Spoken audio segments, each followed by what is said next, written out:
That red outfit, arms flapping, gets in his tuck across the finish line.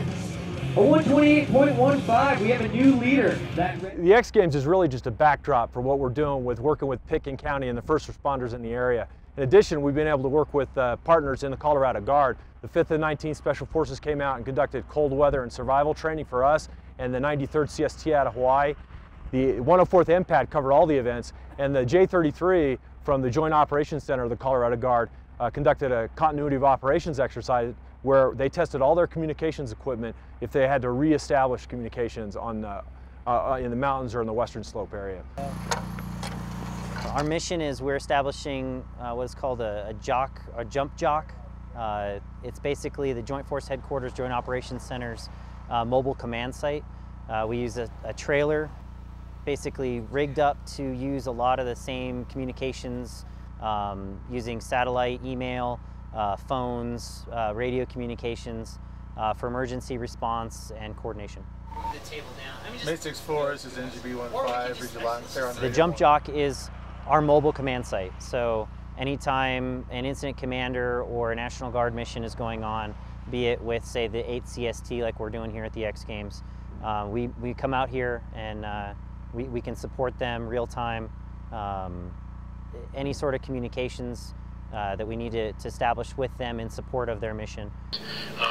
Where you've got multiple simultaneous missions going on, where you need to have pieces of headquarters capability farmed out in support of these different distinct missions, and you want to be mobile while you're doing that. So in a large-scale domestic operation, that would be important.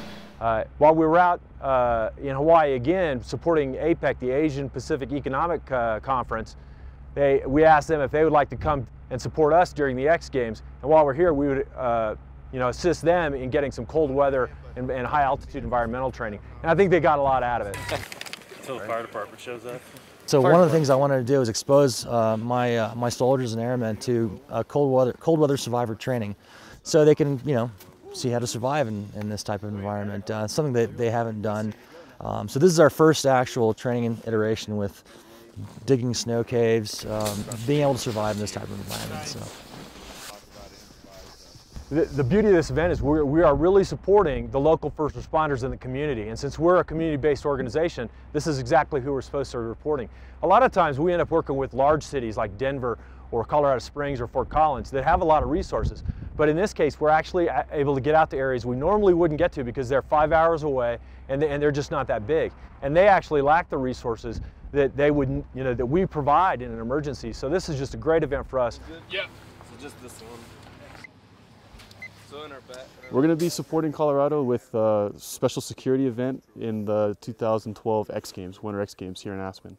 So we'll be focused on providing security along with the other agencies that are here in a special security joint mission role to basically assess hazards if any are identified and provide recommendations to the incident command team that will be staffed here in Pitkin County. Is that 002? Yeah.